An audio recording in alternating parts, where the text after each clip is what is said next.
తాళరేవు మండలం భీమవరం పంచాయతీలో ఉన్న కృషి అమృత్ గో ఆధారిత ప్రకృతి వ్యవసాయ క్షేత్రంలో ఉన్న మామిడి చెట్లు మేము అక్కడ మంచినీటి చెరువు ఒకటి తవ్వించడం జరిగింది. ఆ చెరువుకి పైన కొమ్మలు అడ్డు వస్తున్నాయన్న ఉద్దేశంతో కొమ్మలు నరికించడం జరిగింది. అయినా సరే మామిడి చెట్టు పూత వచ్చి విపరీతమైన కాపు కాయడం చాలా ఆశ్చర్యం వ్యక్తం పరుస్తున్నాం మేము అందరం.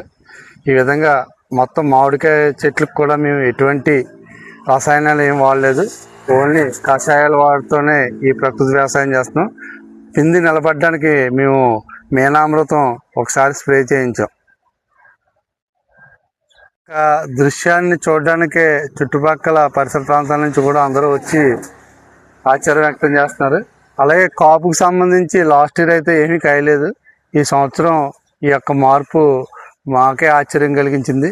ఎందుచేతంటే ప్రకృతి వ్యవసాయం చేస్తున్నాం, ఏ మందులు కొట్టాలో కూడా తెలియని టైంలో దీనికి కాయ ఎదుగుదలకి నిలబడడానికి అని చెప్పి ఒకసారే మీనామృతమే పిచికారీ చేయించడం జరిగింది. నెక్స్ట్ టైం వచ్చేటప్పటికి పూర్తి స్థాయిలో ఈ ఒక్క పిండి కూడా రాలకుండానే అన్ని జాగ్రత్తలు తీసుకుంటాం ప్రకృతి వ్యవసాయం పద్ధతుల ద్వారా.